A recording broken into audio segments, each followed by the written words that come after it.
Welcome to Death Holler, the place of haunted hearts and haunted homes. We welcome you to Death Manor, the home that boasts the most ghosts. Come on in. We've been expecting you. Take a look around. You might see someone that you recognize.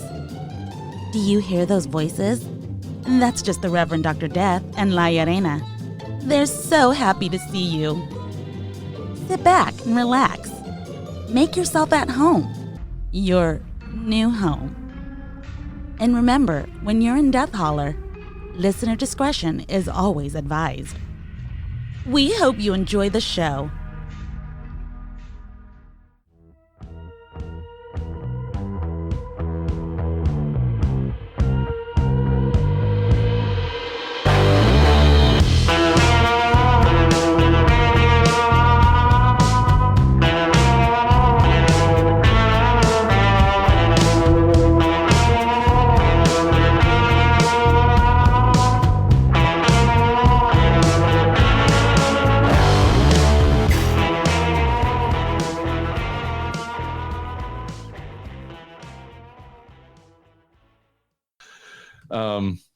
So before we get into the discussion about Beetlejuice, there's a few things I want to bring up before we get into it. First off, Danny Elfman. We've got to bring, before we get into the discussion of the movie, I want to discuss Danny Elfman because this movie, Beetlejuice, would not be what it is without that score. No, 100% wouldn't. I want to say totally unrelated, but on the Danny Elfman, one of my friends who is a movie producer, who listens to us. Hey, buddy. He was throwing out names. He's trying to see who I would get all fangirly about in Hollywood because there's not a lot of actors that I would. And he threw out that name. And and my ears perked because I'm like, is that somebody that you could potentially introduce me to? Because I would fucking die. I would pass out. Oh, yeah, for sure. Yeah. I was like, you can't introduce me to an icon like that and not expect me to act like a goddamn fool. So... Well, the reason I bring it up is because this is like Danny Elfman was in the process of transitioning from being a musician in a band, Oingo Boingo. Oingo Boingo. And he had only done one movie score prior to this, and it was another Tim Burton film, which was Pee-wee's Big Adventure. Yes, and I did not know. You didn't know Tim Burton, not Tim Burton.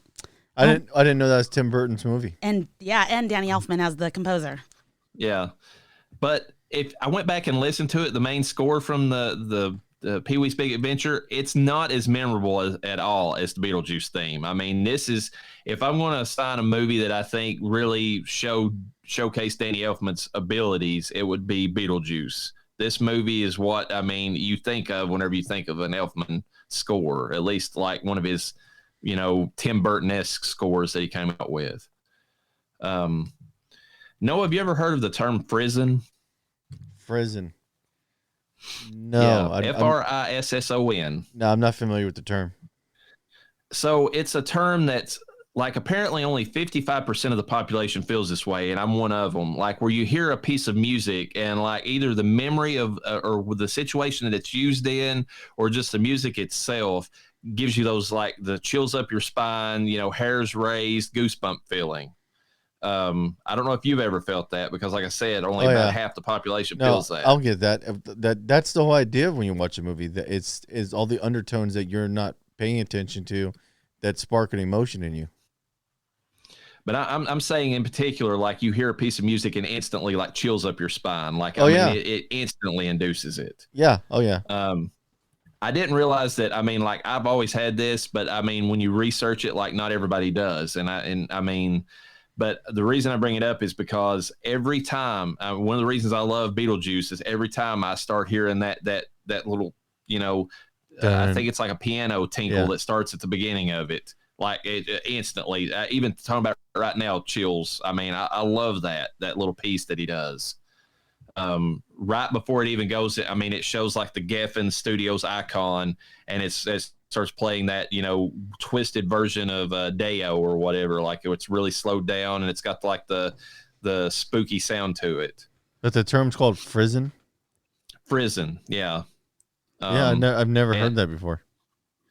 Yeah, and I mean, I get it in certain situations. I mean, sometimes too, like the song "We Can Be Heroes," or "Heroes," I guess. The song itself doesn't necessarily do that, but there was, if you've ever seen Horns or whatever, I believe it is, with Daniel Radcliffe in it. That's a hell of a movie. It's a really good movie. And that scene where he starts playing the record and it starts playing Heroes. Yeah. Like, that gives me that same sensation, like, just because of the situation that's being, played in. The description is when you get goosebumps from music, or it causes a sudden emotion or reaction when you hear the song. Yeah, that's what he was talking about. But that's what I was saying. Like, I get this. That's one of the reasons I love Beetlejuice, because just as soon as the movie starts, I get it. When Elfman's score comes in over top of that Geffen logo, those goosebumps start. Like, I love that theme song. Before I had to leave for just a moment, you were talking about how Pee-wee's Big Adventure, the score wasn't as, you said, memorable as Beetlejuice? To me, it's not. I mean, because Pee-wee's Playhouse is Playhouse. Yes, Pee-wee's Playhouse and Pee-wee's Big Adventure. It is not so much a memorable film, but I know the music. So, granted, yes, you're right. Beetlejuice, I've seen Beetlejuice a million more times than I've seen, Pee-wee's Big Adventure, though. But I think... What came first, Pee-wee's Playhouse or Pee-wee's Big Adventure? Ooh. I think it was... that's a good question. Hold on, I'm looking. I want to say it was Pee-wee's Big Adventure or Big Top Pee-wee. One of those movies was the one that before the series. Yeah, I remember watching the show when I was a kid. I used to love that show. I'm just looking at Pee-wee Herman to see what... You had Cowboy Curtis and, several. There were several famous people that came on that show. Who was the genie in the box? I'm trying to think who that was. Oh, dude. So Pee-wee Herman had a show called The Pee-wee Herman Show, and that was as early as 1981. Wow. And then that was before Pee-wee's Playhouse, though. Correct. And then they had Pee-wee's Big Adventure, which was 1985, and then Pee-wee's Playhouse, which came in 1986. So what was Pee-wee's show? What did that consist of? Same character? It was the same character. I'm guessing he did I think it was more for adults. I think he tried to parlay that as a weird comedic character, kind of like a Jim Carrey type thing, where he made the character up and tried to and it wasn't playing so well with adults, but kids liked it, and then I think he kind of figured that out and made it into a more of a child. The character was like that anyways. He was childlike, so I think that's kind of how that came about. Ironically, Paul Reubens, who plays Pee-wee Herman, we will see him again in the vampire season. Yes, we will. One of my favorite death scenes of a vampire movie. I think is Family Guy when that scene happens. Oh my God.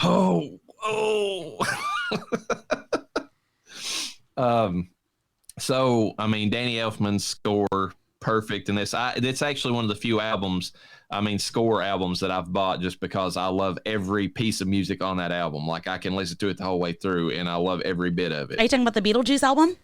Yes. Yes, we actually had that too. I had that growing up. Now, I got to bring this up for you to talk about, Loreyna, the cartoon. Oh God, I love that cartoon. Can we all agree that was a cool cartoon? No. You didn't like Beetlejuice the cartoon? No. Why? Because it's not my cartoon. Wow. My biggest cartoon I loved growing up was Sam and Max, hands down. Okay, so I like fucked up cartoons. That's fine, but I don't know. This is just because you liked up fucked cartoons didn't mean you like Ninja Turtles or things like that, Even then, I never got into the Beetlejuice cartoon. I tried watching it. My brothers watched it. I was just it ain't. Yeah, I don't know. It just had it didn't have fucked up comedy, but it was not normal. So I don't know who was watching that. I was watching it, and you had to be. I watched it. Yeah, you had to be into. I don't know. You kind of had to be into them being into the underworld, the dead world, and shit like that. It was a friendly version of goth, a bright side of the dark side, if you will. Here's a hot take, and there's no basis for this. I feel like All Real Monsters kind of stole a little bit of the setting from the Beetlejuice cartoon a little bit, just like the weird like monsters that they had, and that sort of thing. The oddly shaped world. Yeah, everything. The shapes that were in the world, I should say, is what comes to mind. That weird Tim Burton, like nothing is like actual, is to spec or whatever. Like everything's out of square, that sort of thing. Crooked and it kind of. I liked All Real Monsters. I loved All Real Monsters. What's funny is when I was rewatching Poultrygeist, which was obviously a Beetlejuice cartoon. It dawned on me that Lydia Dietz is a teenager. And in this cartoon, it's this grown-ass, not monster, but Beetlejuice is a poltergeist, Well, is he a poltergeist? Is that what he's referred to as? Yeah. I know he's the ghost with the most. He's a poltergeist. And he's just pulling her in and out of the human world to come over to his world. And I'm like, that's not creepy at all. We'll get into how creepy Beetlejuice is when it comes to Lydia a little bit later. Yes. But that's there's some tones there that they're not that great. And if you're not following us on Instagram, you can see LLareyna from back in the 90s dressed as Lydia Dietz for Halloween from the Beetlejuice cartoon era. My mom made that costume and it was legit. That's pretty good recreation of it, I think. Yes. It was pretty easy. We just literally had to get red material and draw spider webs on it, and I wore black underneath, and we did my makeup. So, also, before we get in the movie, the Tim Burton aesthetic, got to throw that out there. This movie, to me, established Tim Burton's whole look that he went for with everything after. I mean, am I wrong in that? No, not at all. He has a twisted way of seeing things. I wonder what kind of dreams that guy has. I mean, there's some things that he did that was outside of this, but I mean, you look at most of his films, like Edward Scissorhands, which is Wynonna Ryder, also came back for. You have the, Frankenweenie, Nightmare Before Christmas. They all have the Beetlejuice look to them. Like, I mean, to a certain extent, like that's Tim Burton's main Corpse Bride. Visual. Yeah. Even Batman does. Yeah. Yeah, Batman does in the background, maybe not so much, but I mean, like especially the Gothic, architecture and all that he has. Yeah. And some of the villains in like the second movie, like the Penguin, is like straight out of like a Tim Burton weird, twisted universe. Yeah. Creative genius. So Tim Burton's actor pool. I mean, we mentioned previously that Mike Flanagan collects actors and actresses that he likes and reuses them. Tim Burton did that before, and I mean, yes, he did it before it was cool. Mike Flanagan, okay. I mean, and he's also before Mike Flanagan and before Rob Zombie, he was also notorious for hiring his wives and his significant others to star in his films with him. Those aren't wives; those are muses. He finds a muse, and that is who his main character is going to be. I'm going to throw a bit of trivia out there that I did not know. The pair of legs that's Beetlejuice is like kind of running his hands up in the waiting room at the end of the movie? That was Tim Burton's girlfriend at the time. Big shocker. So even back then, he was, putting his ladies in the movies that he was directing. Tim Burton, if you're looking for another muse, I'm available. Me and my husband are not that serious. Wow. We're just friends. All right, let's get in the movie. You hear that, ladies? Movie discussion. Beetlejuice, 1988, directed by Tim Burton, obviously scored by Danny Elfman, which we've discussed. Probably, to me, it's one of Danny Elfman's best. I mean, you might argue that Batman is more iconic, which it is to a certain degree, but I mean, I just love this score. Principal players, we have Michael Keaton playing, obviously, the ghost with the most.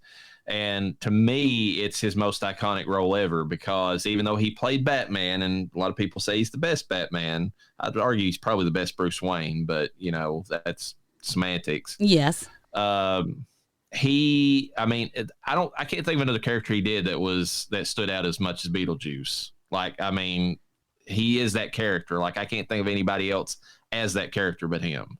I mean, I'm imagining in my head right now, Batman battling Beetlejuice.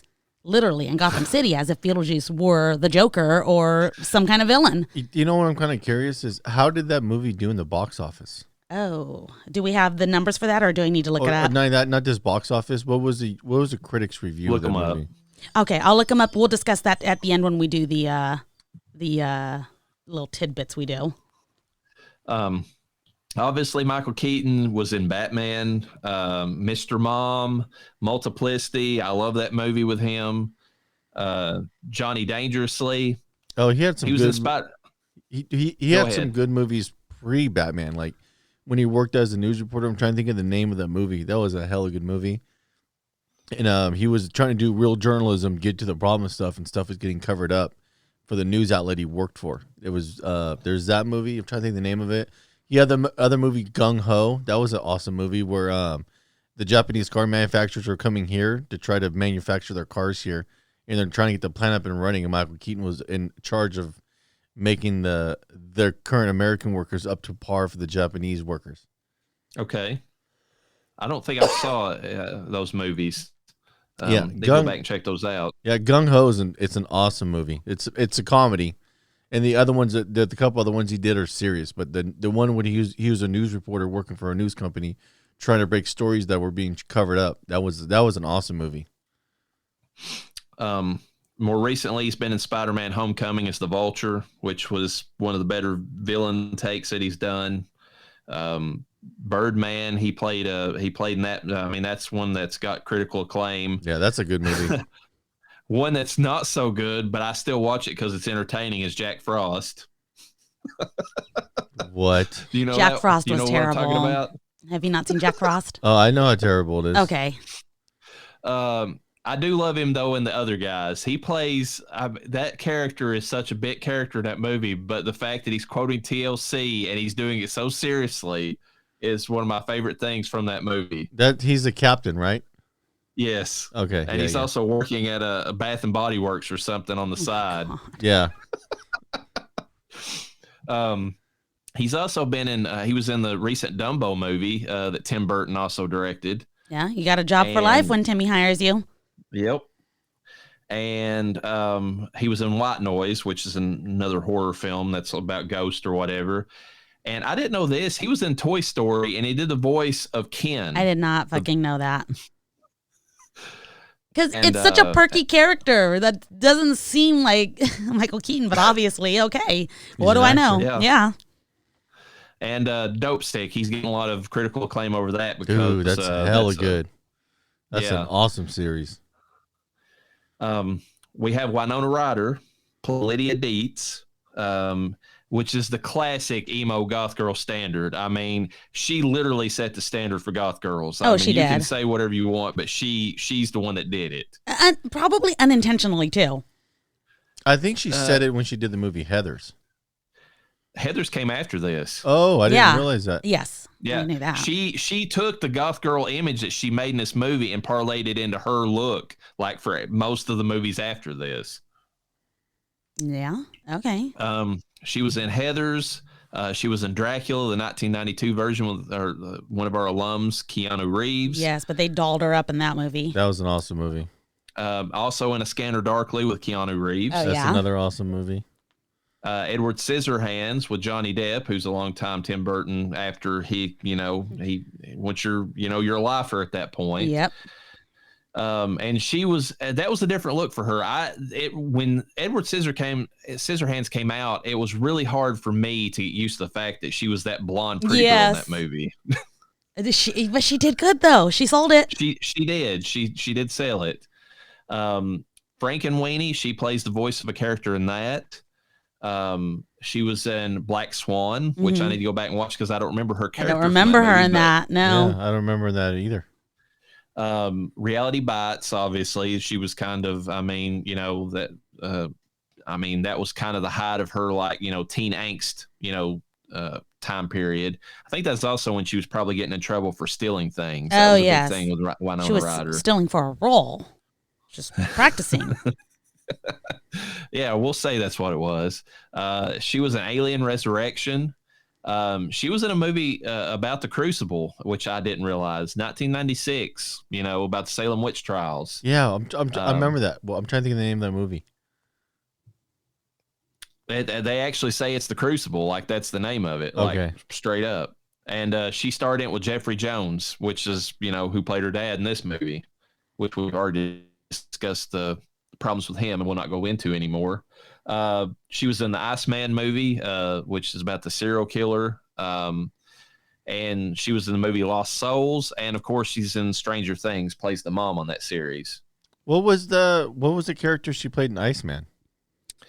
I don't remember. I don't remember her in that movie. Was she not the wife of the Iceman in that movie? I don't know. I know that movie was, dude, that guy was brutal. He was big time. He was. He was probably the only one of the few people in history you could say was truly soulless. He had no feelings. Yeah, it was a job. That's all it was. I want to go back to Black Swan real quick because I got the info. Okay. She played the Black Swan that was being replaced because of her age. Okay. So, which is funny because Natalie Portman definitely resembles her in that movie. She's a younger, obviously more better looking version, and Wynonna Ryder is being put out to pasture because, well, she's fucking old at age 40. And that's definitely a metaphor for Hollywood too. Yes, and oh my God, I have a picture of the scene, and Wynonna Ryder is definitely gorgeous. So, this one's controversial. Alec Baldwin, who plays Adam Maitland. I can't think of him anymore because, of course, he plays the newly deceased husband. I can't think of him anymore because of, obviously what happened in real life. Mm-hmm. Anybody doesn't know, he was on, I think Rust is the name of the movie that he was creating with Jensen Ackles. Whenever he played around with a fucking gun and shot a lady and killed her on set. I can't think of him anymore because I watched this YouTuber named John Burke, who's like he's more of a libertarian like podcaster YouTuber. Mm-hmm. And every time that he mentions Alec Baldwin, he always throws in there, Alec shot a guy, because he's making fun of the Anchorman, Oh my God. Every time I see Alec's name now, that's what I think. Alex shot a guy. Well, dude, he's working on another movie already, apparently. I know. Did they finish filming Rust? No, the new movie he's working on is a prison role. Oh, shut up. But his wife played a really good role. I don't know if you know the movie she was in, but she played a Hispanic woman. Is she white? Yes. Nice. I heard she did. She was very convincing in that role. Yeah, she was for the longest time. It's amazing. He's obviously, a lot of controversy around Alec Baldwin nowadays. He's had some legitimately shit takes on politics for years. You know what's epic? I don't know if you saw it. Tim Dillon did an interview with him. Like, it was a couple weeks after he had shot that girl, and like he wanted to do an interview with Tim Dillon or whatever. He had like a podcast or something like that. So Tim Dillon's like, "Yeah, I'll go on you." And it's like he did an interview. It was awkward because you can see. Tim Dillon wanted to roast him, but like he's in the same room with them, so he was kind of playing it close to the caller. Because Tim Dillon, man, like was going hard on him on his show. It was hilarious. I'm like, you're gonna interview this guy now?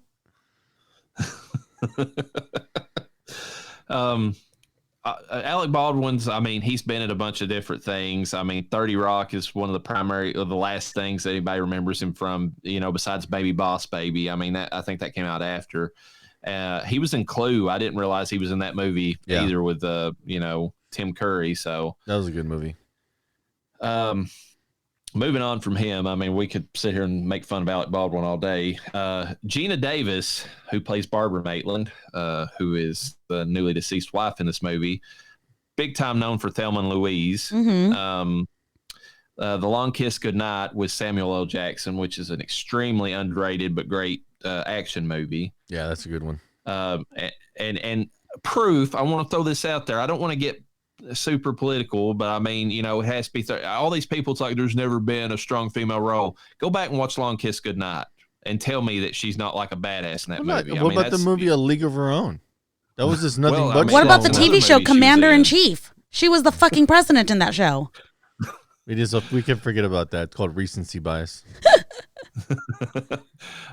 We've mentioned Transylvania 65000, which she was in with Jeff Goldblum, and she also was in with another great horror movie called The Fly with Jeff Goldblum, which, speaking, there's a bit of trivia. They were actually making an homage to The Fly in Beetlejuice, if you didn't know. Yes. The whole scene where he holds up the little Zagnut bar and he's like, hey. Oh, yeah. Oh, my God. Bar? I didn't even think about that. It even screams, it's like, help me. Help me.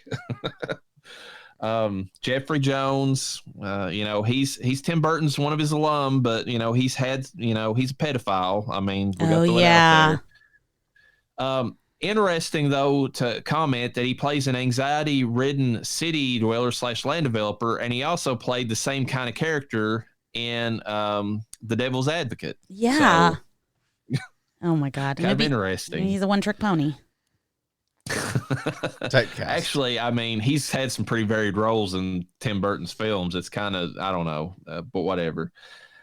Catherine O'Hara, which I think we're bringing up here for the first time. I mean, outside of the fact of the Home Alone, creepypasta that we kind of mentioned about, her making a deal with John Candy's devil. Yes.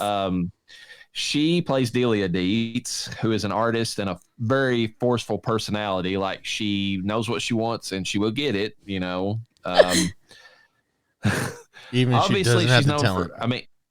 What was you going to say? No. He said, even if she doesn't have the talent. Yeah. Yeah, her acting's good, but her character in the movie was just like, oh my God, dude. Typical stereotype, 100%.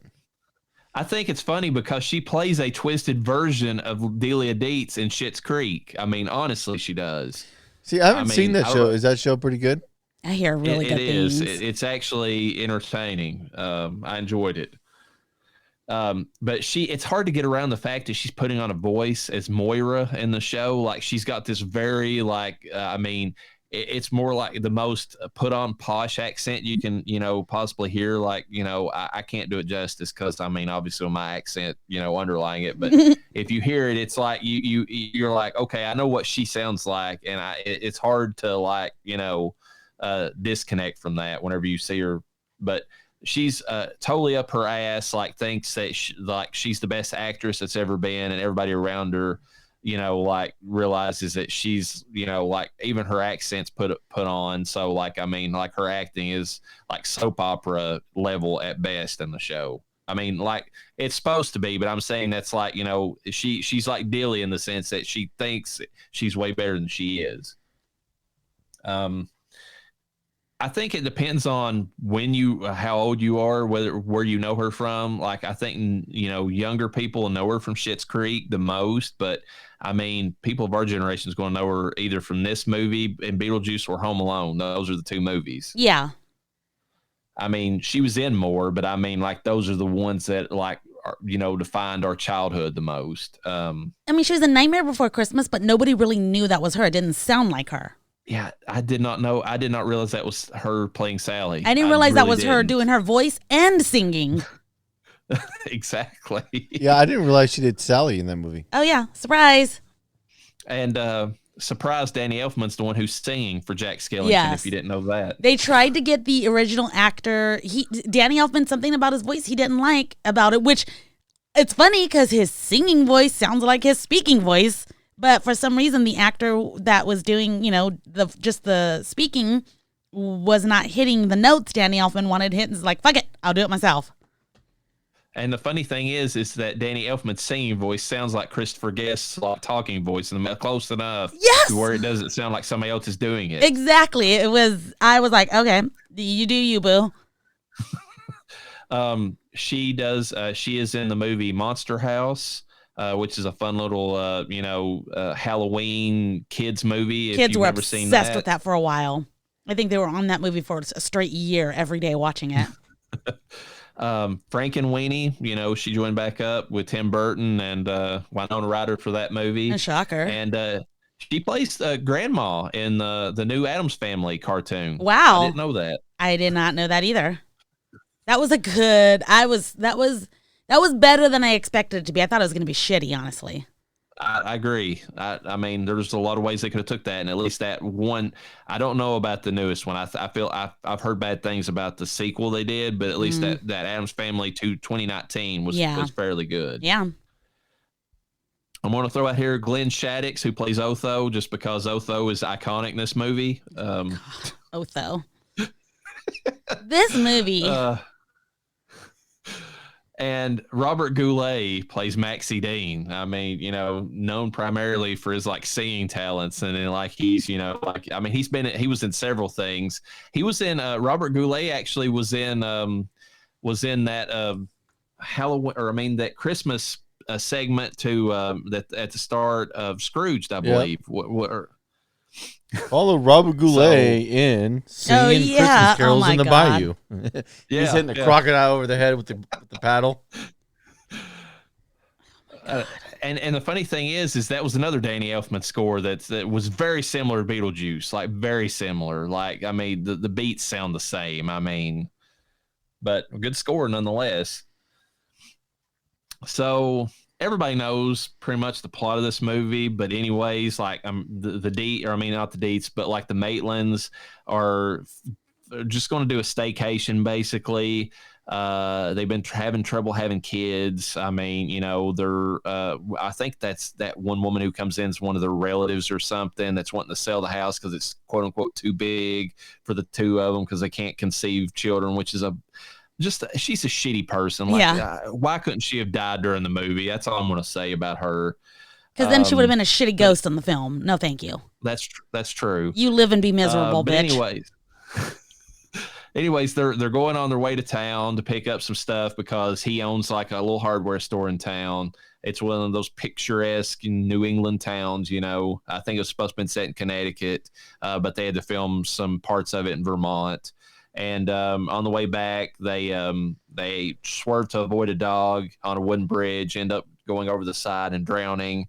And the movie is basically them learning to cope with being ghosts, but also the fact it's supposed to be the reverse of like the normal traditional haunting movie, whereas the ghosts are the ones pestering the living are pestering the dead in this movie because they're just ridiculously awful people. Which is fucking genius.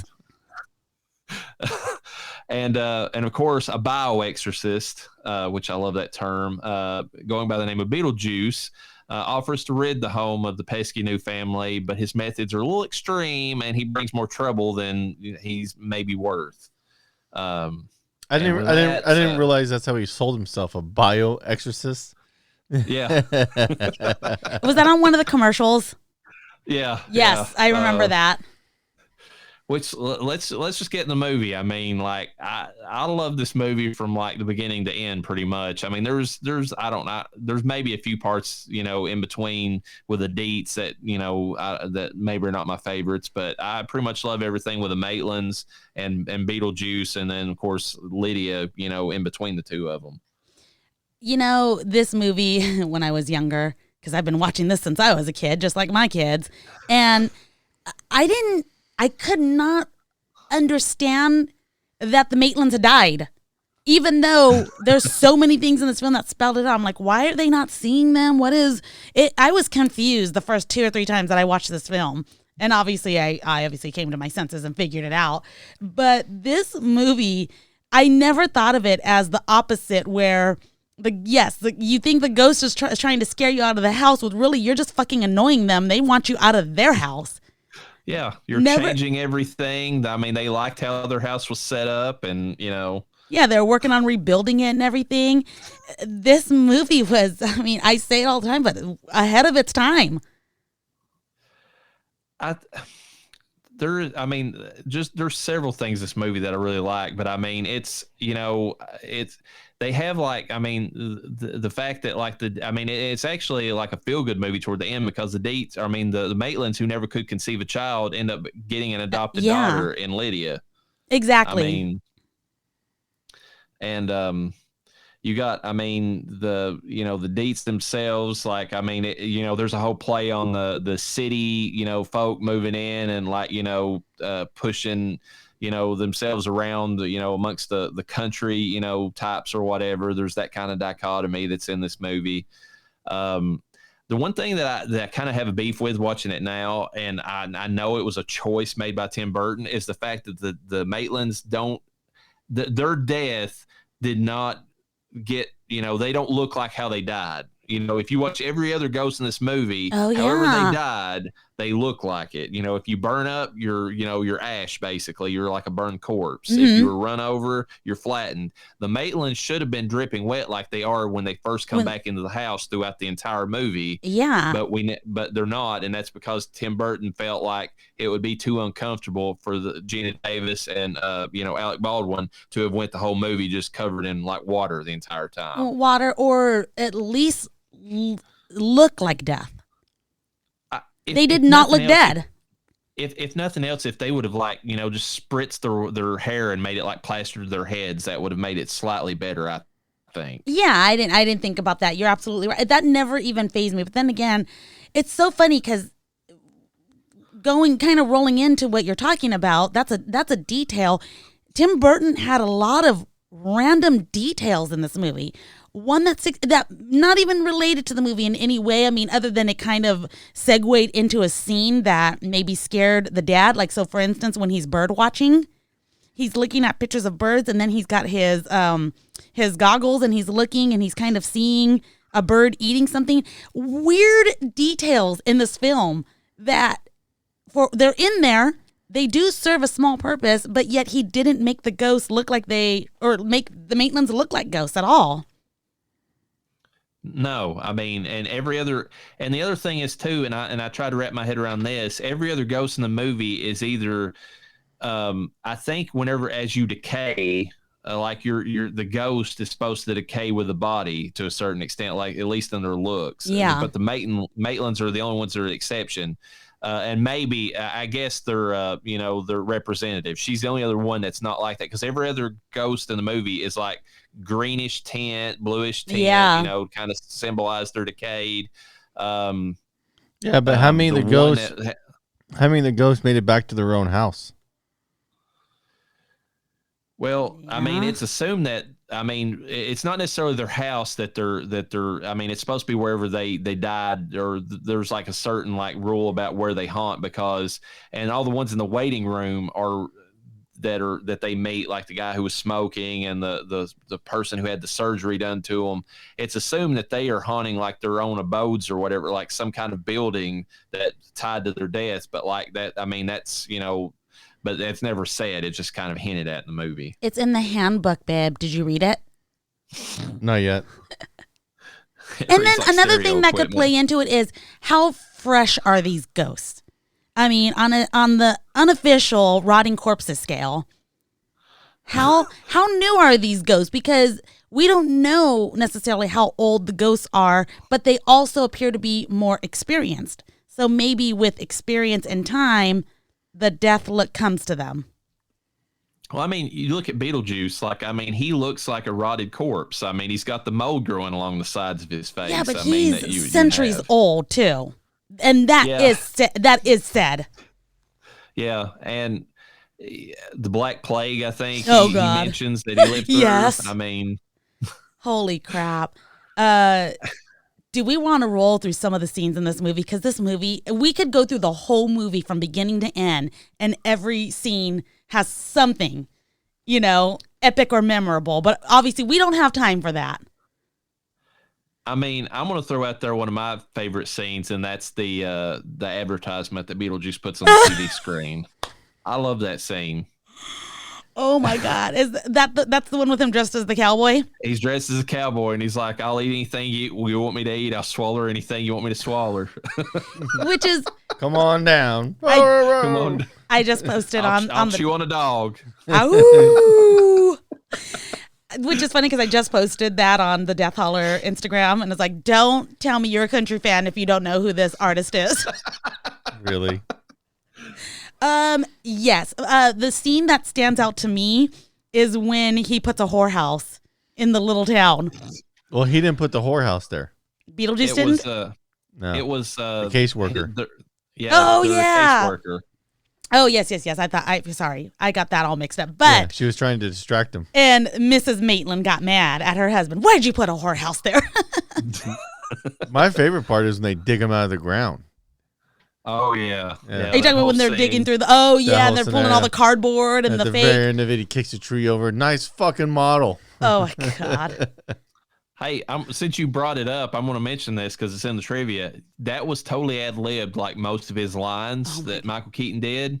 But the reason he did that was because that tree was not supposed to fall over, and he was saying that to the props person. Oh my god. Oh, are you serious? Yeah, I'm serious. That's perfect. And Tim Burton loved it so much he kept it in the movie. Yeah, that part was fucking hilarious. It was a perfect scenario. Like it had been planned like that. And the other thing is, there's very few movies that have the word fuck in them that got a PG rating, and this is one of them. So oh wow! Oh, I didn't realize it was PG. Yeah, it is a family fun movie. I mean, you gotta admit, it's got just enough in there. It's like some of those Disney films that have just enough. I can't believe that part's ad-lib though. Like that was not supposed to go down like that. No, it wasn't supposed to fall over at all. And it's literally it was Michael Keaton looking around, nice fucking model, like he was saying that like as a asshole thing to say to the props guy. Tim Burton's like, got it. Score. Oh, that was perfect. It worked out perfect in the movie. There's probably a lot of that in this film, honestly. Yeah, because it lent into the whole scene because it's basically he's a set on a model. Yeah. And I do have to say, I mean, since we're discussing it, that model looked amazing. Oh, I love how the grass looked. I mean, it's that foam grass or whatever, and they're digging, and it's cardboard pieces coming out. Every year we put up our Beetlegeist, a tomb, or what are those called? Why can't I think? Gravestone. Every time we put that up during the Halloween season, starting in July, October, somewhere in between there. I do have cardboard pieces that I put around it, little pieces of junk to make it look like it's part of that model town. I do. We need to get the grass. Do you know why Beetlejuice names himself, or why he spells his name that way? Why? Because he knows it's hard pronouncing. He doesn't want people annoying the shit out of him by saying his name and summoning him. So he only reveals his true name to people he wants them to actually summon him. Is that what it is? Yeah, he spells his name that way, so people are like Beetlegeist, and he's like, no, and he can fuck off. He don't have to worry about it anymore. Oh my god! Which is because you would and that's cool, but you would think that he would want to be summoned so he can be out causing mayhem. No, think about it. I got this, from a meme that somebody did of Bloody Mary, because we've already discussed her on the Oculus episode. There's a meme of Bloody Mary just minding her own damn business, walking past the mirror, and some bitch is in the mirror going, Bloody Mary, and she's like, don't say it. Yeah. Bloody Mary's like, don't say it. Don't fucking say it. And then when they say it the third time, she's like, bitch, you're dead. Like, she rushes toward the mirror. It's like... So, it's basically that with Beetlejuice. It's just like he doesn't want random assholes just like summoning him at like any given time. So he spells his name weird so they can't figure it out. How is Beetlegeist spelled? Because I always joke that that's German. I think it's actually spelled just like the constellation Beetlejuice. It's like BEETLEGEUSE or something like that. I thought it was GUESE. Yeah. Yeah. But, most speakers, now he probably gets summoned quite a bit in Germany, but, that's a whole other argument. It doesn't, it's not coming up anything. I'm trying to Google how to say juice in German. I just thought that was interesting when I read that. And they changed the spelling of it on the cover of the movie just because they knew the opposite would be true, that people, if they saw that spelling, would be like, I don't know how to even say that, so I'm not going to fucking watch this movie. So they changed it to Beetlejuice, and they're like, oh, that's a weird name for a movie. I'm going to watch that. Yeah, I don't know. Do any of you know how you guys happened upon the Beetlejuice? I know my parents introduced me to it. I think me and my brothers rented it on beta. Was it because it's something that looked cool, or you guys were bored? Because I know we were just at the movie store and we grabbed it, I think. Oh, okay. I honestly don't remember the first time I watched the movie. I know I was a kid when I watched it, but I don't remember. I want to say that I maybe saw it in a movie, like a movie rental place. Thought that the cover looked interesting, and then started watching it, and like it was a little bit spooky, but like not enough. Yeah. I'm like, okay, I like this, Yeah, it was definitely like a little, well, obviously, LLareyna is spooked by a lot. If you hear the last show, you'll hear me get scared by my own child, so. I'm not going to lie, that movie, we must have been saying the word nice fucking model insane amount and grabbing her crotch and making the honking noise. Oh my God. That was like the go-to move after the movie happened, dude. Like we were outside, we'd put stuff over and kick it over and reenact the whole scenario all the time. Like your kids, yeah, that's hella funny.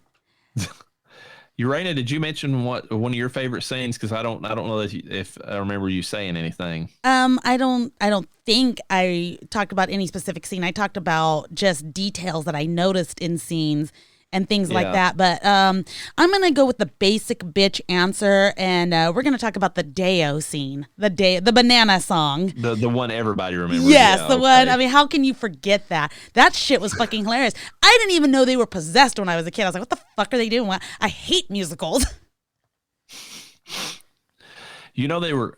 I don't remember, and it might be in the trivia. I've got like a big long trivia off of IMDb to go along with this movie, but I don't remember what the original song was supposed to be, but it was not supposed to be Deo, and that was actually a suggestion by Catherine O'Hara and Jeffrey Jones. Good job. They were like, this scene would play so much better and more fun if you would make it into this, and then Tim Burton's like, okay, and that's how that came about. Yeah, I mean, everyone getting possessed. And then afterwards they had such a good time, and like the Maitlands are so fucking pissed. They're like, what the hell? Like they're trying so hard. Well, and that brings up another scene. I love that. I mean, I love it now because of being an adult, and then also like, being a pharmacist, that whole scene where they're trying to haunt and they're in the sheets. Oh yeah. And Lydia's like, oh, she's sleeping with Prince Valium tonight. I never did know what that meant as a kid. Yes. And then like whenever I grew up, I'm like, okay, she was stoned out of her mind and was asleep. And then she tries to turn them off with the remote as they're trying to spook her. Like she's not even scared. And they got fucking. And all Lydia was concerned with is, Mom's gonna be real mad that you cut holes in her designer sheets. Yeah, exactly. Which, I mean, can we talk for a brief moment what an angsty teenager Lydia Dietz is? Like, she's the ultimate like emo, death is upon us fucking teenager. Our daughter isn't quite as dramatic, but also Lydia Dietz is supposed to be drama. It's a character. It's kind of a dramatization, if you will, of a teenage girl that, everything is angst around them. We're experiencing that a little bit with ours. And she's also constantly talking about suicide. Oh, yeah, we don't get that from ours, thank God. Which is funny because, like, that's the whole plot of Heathers, is that they have to stage each one of the deaths to make it look like the Heathers were committing suicide, which is interesting. Yeah. I mean, they obviously, clearly, they based that off of Lydia Dietz. And it goes back to what I was saying about she's almost like the prototypical goth. Like, she established that whole like, I have to be constantly in mourning. Oh, I have yes. to be like everything's gloom and doom, and like there's no light in my life. That type thing. It's so funny because then like you see her kind of smile and you're like, wow, like it's completely different when it's coming to somebody who's like that, who's constantly quotation mark mourning, There was a scene supposedly that was deleted from the movie that suggested that, they say everybody in the movie who was a civil servant on the other side committed suicide, which begs the question of why Beetlejuice was a civil servant, because he was, the partner to the lady that they, was their caseworker. And supposedly there was a scene deleted from the movie where it's discussed that Beetlejuice like hanged himself because he was a jilted lover, like his female compatriot or whatever, like jilted him, and like he hung himself. And like the one surviving thing in the movie is whenever Lydia is like talking about how she wants to be on the other side, when Beetlejuice like sobers up for like one of the few times in the movie, and he's like, why? Like he asked her that question, like, why do you, and he's like, never mind. Like, he changes instantly because he knows it's in his best interest to like, whatever she, just to get him out of the model. But like, I mean, that's the one time in the movie where he gets like real with somebody. Well, I'm glad they removed that, because that would have just totally took down the comedy and the I guess all the flow of the film, if you will. Is that on a director's cut? I don't know that if they've ever put it on anything. It was just like, it was in the script. But I don't know if it was actually filmed or not, was the part about that. But it's just interesting that, they had that in there. And considering the rest of the movie, how it goes or whatever, but but I do find that interesting that that's the one scene in the movie where Beetlejuice has like a serious moment is whenever he's trying to figure out why Lydia actually wants to kill herself. I want to switch up a little bit, and I want to talk about, technically 2 scenes, but horrible animation. But how trippy the sandworm scene is. Like, they don't know how, they're in the middle of this fucking sandy area. They have to escape this thing. They don't know how to find the door to get back. Like, and they even had that sandworm in the fucking cartoon too. Mm-hmm. He's an iconic little buddy is what he is. And going back to the reference I made about All Real Monsters. Oh yeah. There's a creature in All Real Monsters that looks like a sandworm. There is. It's clearly Tim Burton, based or whatever that way. Inspired by is how we would call that. The funny thing about that is that Tim Burton absolutely refused to have like any kind of digital effects. Like, he wanted everything done in camera because he wanted this to be like more of a old school throwback B film. Okay. And that's and so the only thing that was added post production was like the backdrop behind the sandworm, like what Saturn is supposed to look like supposedly or whatever. Which is pretty fucking cool, actually, now that you think about it. Okay. Yeah, and it's why a lot of the effects are like cheesier animation, because he deliberately wanted that cheesy look to the movie. He wanted it to be more like a like a Harryhausen or whatever type, like Clash of the Titans type, like look to the effects, as opposed to like anything more up to date. But it also plays into the whole, it's it skews more toward you can watch it as a family film because of that effect. Well, there's some fun things in it. Probably the quotation mark scariest part of the film was when he's a snake on the rail for me, because the eyes and the face are creepy as fuck. That and that's another trivia. That scene was actually done before they hired Michael Keaton to do the film. But they had to go back and redo it because obviously it was just a snake. Okay. And the studio, and one of the few times the studio stepped in and did something right by, changing the director's vision, they were like, okay, so you got Michael Keaton. How about you? And the snake doesn't really fit with anything else in the movie. Mm-hmm. Why don't you give the snake his head so that we know for sure that it's Beetlejuice? So that was actually Warner Brothers that came up with that whole idea for that. Yeah, that's not too fucking bad. What about you, babe? What is one of your favorite scenes or memories of Beetlejuice? You guys kind of talked about it already, but the intro scene's pretty good when they're trying to scare the people out of the house, but they can't see the people. So you run across the scene where the head's cut off of one of the individuals, or he's hanging in the closet and he pulls his face off, but they can't see him because they're ghosts and they can't figure out what's going on. I do like that. And then they make those weird fucking shaped faces, the iconic ones. That was later, but by then they figured out how to do the haunting. But in the beginning, they didn't know how to do the haunting, so nobody could see the stuff they were doing. Yeah. I think it's funny is when they do try to haunt and they are unsuccessful at it, how sad they walk away, like just defeated, like, oh. One of my favorite parts of the movie is the lore in it in general, like that whole handbook for the recently deceased idea that they came up with. Yeah. And like the civil servants, like if you're quote unquote selfish and, like as a living person and take your own life, then you have to serve others in the afterlife. That's an interesting, take to everything. It's like you have a ghost job. Yeah. They even have a ghost post office. Whereas wherever everybody else just has to linger around their old abode or whatever, wherever they died at, like, you actually have to work for other people at that point. No, thank you. I'll live for a while longer. Let it come natural. the whole idea of what exorcisms actually look like for the spirits, and like how it's death for the dead, and like that whole scene of how that looked. I thought that was that's an interesting, thing that Burton added to the film. I like how like we discussed before, like the ghosts, like how they just the look of them in the movie. I think that's it's a different look than you expect to see, and it's pretty iconic. Versus a lot of other movies, like how they portray ghosts. Yeah, because these movies that we're reviewing, let's not knock those down. The ghosts are always scary. There's always a purpose. There's something going on, but like. I think Beetlejuice. Or their shitty CGI. Let's throw that out there. Yeah, that's true. Not like Beetlejuice had the best, but he didn't want CGI. But still, I think the story, it just kind of makes sense how they put the story together and why ghosts are who they are, and giving them, whatever their purpose is, trying to help them through that as well, through the civil servants, which is,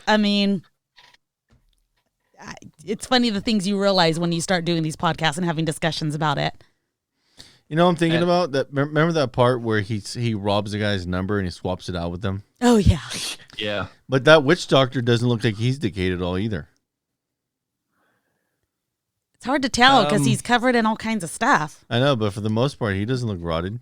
Well, we also discussed, too, how long has this person been a ghost, know, which you would think to Noah's credit, you would think that witch doctor has been a ghost for a lot longer because his number was a lot quicker than the long-ass number that Beetlejuice had. Oh, yeah. But then again, it's all matter when you got there. Yeah. Swapped his number really quick. I guess I'm next. Hey, is that Elvis? Yeah. I guess I'm next. That cracks me up every time I watch that. Oh, my God. Are we sure we picked the right movie for a B film? He goes on to say that he's got like an appointment with GQ later on. Oh my God. No. Can we talk briefly? Go ahead. A couple things.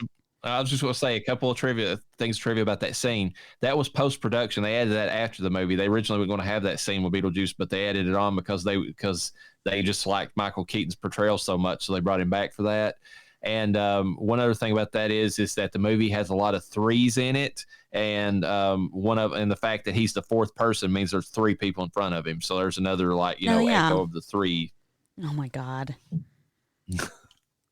So can we talk about the creepy why he wanted to marry Lydia Dietz and why he's a centuries old fucking bio-exorcist trying to marry a teenager? Let's take the pen out of that pedophilic thing. So originally in the script, it was Beetlejuice his intent was to kill the Dietz outright instead of just scare them, and he was going to rape Lydia. Whoa. That was originally how the movie was written. Jesus Christ, Tim Burton. Tim Burton didn't write the movie. Right, he just directed. Oh my God. I was surprised. Yeah. So obviously the choice was better that he made that, but he was still wanting her as a child bride. So that's not, that's still not a good. Do we know how old she was? I know she was in high school. It's estimated she's between 13 and 16 years old in that movie. My God. Yeah. So yeah, he's getting a child bride. There's, but at least he's not raping her. There's that. Was there ever a book or just a manuscript that somebody had wrote?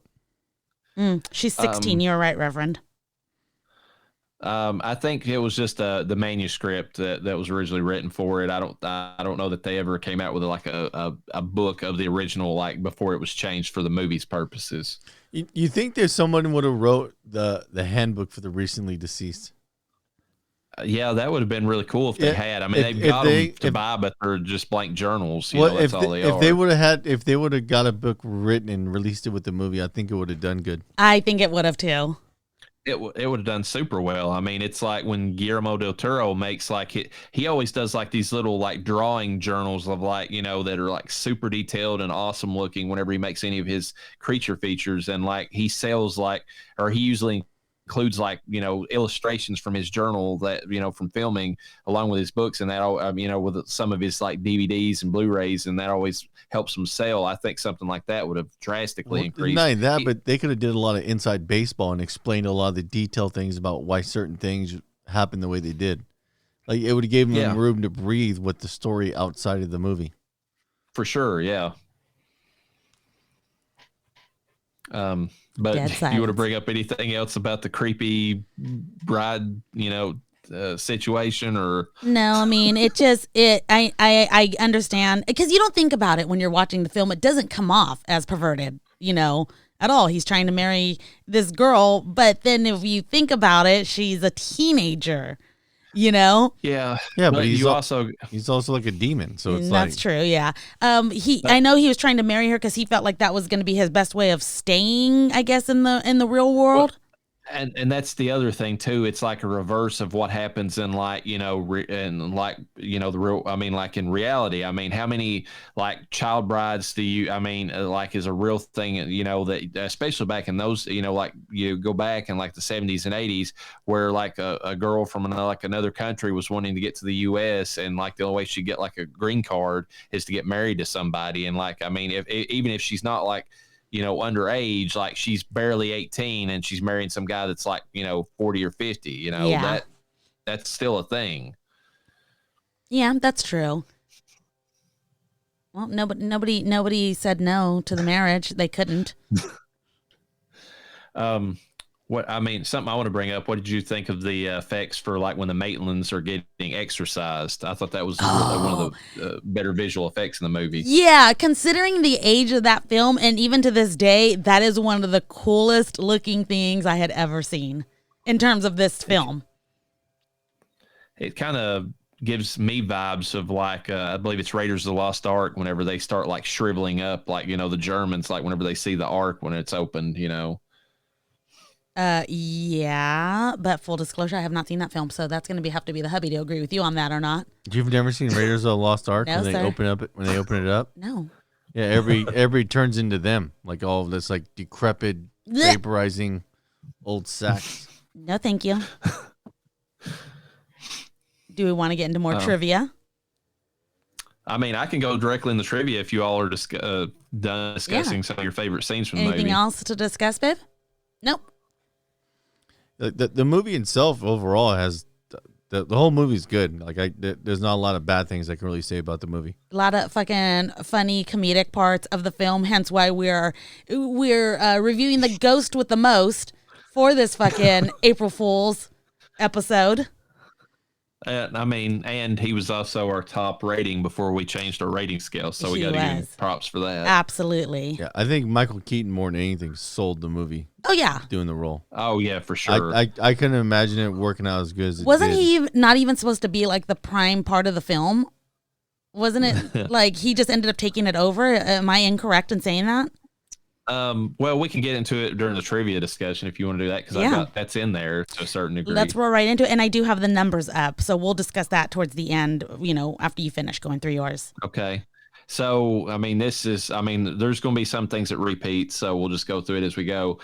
This is Michael Keaton's favorite film that he's ever done of his own movies. I thought he didn't like it in the beginning. Initially, he actually, that's another bit of trivia. He actually originally said no to the film and had to be convinced to film it because he quote unquote said, "I just don't get this." Like whenever they tried to sell it to him, he's like, and think of it from his point of view. If this movie, without having seen it, if somebody was to try to quote you, it's like, okay, you got this, like if somebody was rattling through what the movie's going to be about, you'd be staring at them like they were a mad person. Like, what the fuck did you just say to me? Like, what? That makes no sense. Did they have their eyes on Michael Keaton specifically? We'll get into that. All right. Because, like, if somebody's approaching you, I could see that not making sense. But if you're trying for a role, like, I guess we're going to have to get into how he got hired, because most actors are trying to get a role. They usually don't question what the fuck is this unless they are being approached. So, yeah. The studio originally wanted to call the film House Ghost. Oh my God. As a joke, Tim Burton suggested the name Scared Sheetless and was horrified when they actually considered using it. Oh God. House Ghost kind of like sounds like House Guest, which is kind of funny. Yeah. Yeah. Beetlejuice just doesn't. It never made sense to me, but it fucking works, it pops. It's different. It's like you walk past that. I mean, and that's part of the thing too. It came out during like, you know, some of the when the start or the peak of like the VHS years. I mean, you needed like both the cover and the name to pop out as you was walking through the video store, and nothing's. I mean, like you're walking through there, you're reading like, you know, house guest, house party, you know, whatever. You walk through there and you're like Beetlejuice. You're like, what the hell did I just read? What is this? You know, and you do a double take. Oh my God. Tim Burton feared the Deo sequence wouldn't go over well, since in his opinion it wasn't very funny, though he turned out to be wrong because, you know, obviously everybody, you know, most people loved it, and it's the most remembered and iconic scene of the film. Any idea what made him agree to do it if he thought that it wasn't going to be funny? I think it's just because literally Jeffrey Jones and Catherine O'Hara convinced him that it played well, and he went with their logic. I mean, he was like, all right, if you say it will. Yeah, that, or maybe he didn't agree with it beforehand and then they sold it. Like, meaning once they performed it and once he got a chance to look at it, he's like, okay, fine, fuck it. So according to Michael Keaton, the Beetlejuice character was described to him by director Tim Burton as having lived in every time period but no time period. Keaton used this as the jumping off point to create the character with such features as shock hairdo, mold makeup, and large teeth. He said that when he first showed up to the set as Beetlejuice, the crew was chanting "Juice, juice, juice." Oh my God. And that got him excited for the role. So basically, Beetlejuice as he looks is Michael Keaton's own like creativity. Like, he's the one that came up with that look.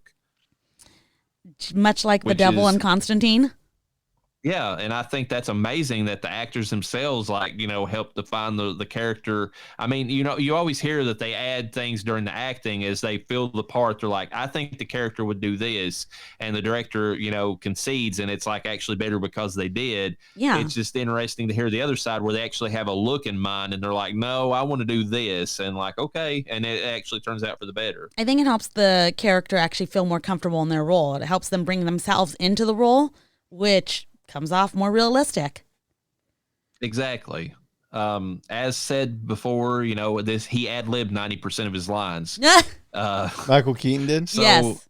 That's insane. 90%. There's a lot of actors that have done that, actually. Yeah, but well, that's like we said with Bill Murray and Scrooged. Yes. I mean, he ad-libbed most of his lines. It's like these movies, I mean, we watch them now and like the comedic timing is perfect, and it's just because, I mean, and you know, like, I mean, they say that like Phil Lord and whatever, you know, the other guy's name is that made like the Lego movies and was going to make the Solo movie or whatever. That's their whole thing, that they just like leave it up to the actors to ad lib. But there's the thing about that. Like, some actors don't do well with ad libbing, and you got to play to their strengths. And so, I mean, it's, you know, I mean, it really only works when the actor is good at doing that sort of thing, you know. Otherwise, you're kind of sitting there as an actor, you know, or actress, and if you're not used to that, you're kind of like, I don't know what to say right now, you know. Yeah. Beetlejuice was the first DVD that was sent out by Netflix in 1998. Woo! That's fucking. Do you guys remember that? Yeah. Renting films from Netflix. Those little paper red sleeves that they came in. I think I was the first one of us. I don't know if my hubby ever had a Netflix subscription when they were doing DVDs. Did you, babe? But I feel like you and I moved in together in like 2003, 2004. And I'm like, hey, I'm going to try this subscription service. And that was the end of Blockbuster. We really did not go to Blockbuster much after that. We thought it was dumb. We didn't know how it was going to work. And look at what Netflix came today. Mm-hmm. And, yeah, I mean, it's one of those things where Blockbuster kind of did it to themselves. They got to the point where they're too complacent. Like, their prices were jacked up beyond belief. God. Big time. What they were Big offering. time, dude. and they would fuck you over in a heartbeat. Like, I mean, I don't know if I've told this before, but like there was the drop off here in town, like where we live at, had like this shag carpeting, like, you know, I guess to protect the VHS tapes whenever they like slid back in, you know, down into the you know, after hours drop off. Yeah. Well, the shag carpeting had came apart in a way that it created a hole where the movies could slide underneath the carpet. We turned in a movie one time, and I knew we returned it. They were like, we started getting bills from Blockbuster. You owe us $100 for this movie. I'm like, well, A, I don't know why I owe you $100 because this movie retails for $20. But B, we turned that fucking movie back into you. And like and eventually they call us back like, yeah, we found it underneath the carpet or whatever. And I'm like, this is the reason why you're going out of business. Yeah. Yeah, their late fees. Oh my God, don't be 3 seconds late turning in your film. I mean, that's they based their whole model off of that. They deliberately, I mean, they were like, all right, count it down. We're going to get some more money out of these assholes, you know? We actually have an old skeleton of a Blockbuster over by you know, where we are. And sometimes we take the dogs for a walk and we'll take the kids to get ice cream. And we're like, hey, right there, back in our day, used to be a place we called Blockbuster. And there we would have to rent movies. And the kids are like, why did you have to go somewhere to get a movie? You could just play it at home. It's like, no. You had to get these magical discs called DVDs. They look like some of the games you have to play, even though now most of your games are downloadable. I feel sorry for kids though, because there's nostalgia. There was something too going to the you know, like on a Friday night and your parents through. Like, you know, taking you to a VHS store and just looking through and like what am I going to watch, you know? I remember going and looking for the B movies we've never heard of, just because they used to have a B movie section aisle at Blockbuster, and we go in and look for the newest things from like independent horror makers. Yeah, I mean that was the same thing I did.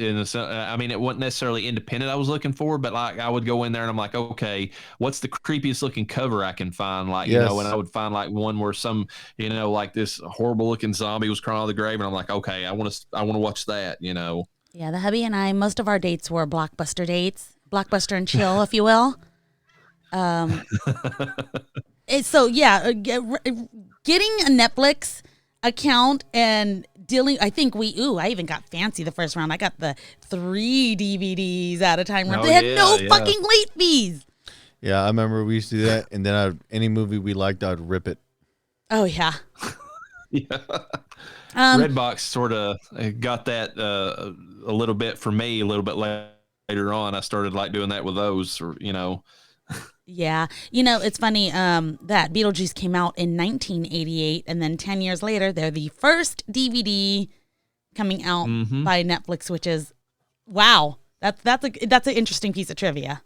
Yeah, and I mean, it's the first one somebody wanted to rent. Like, yeah. It's like, all right, I want that movie, you know? Oh, my God. I wonder how excited the people, the creators of Netflix were like, dude, we're sending out our first DVD.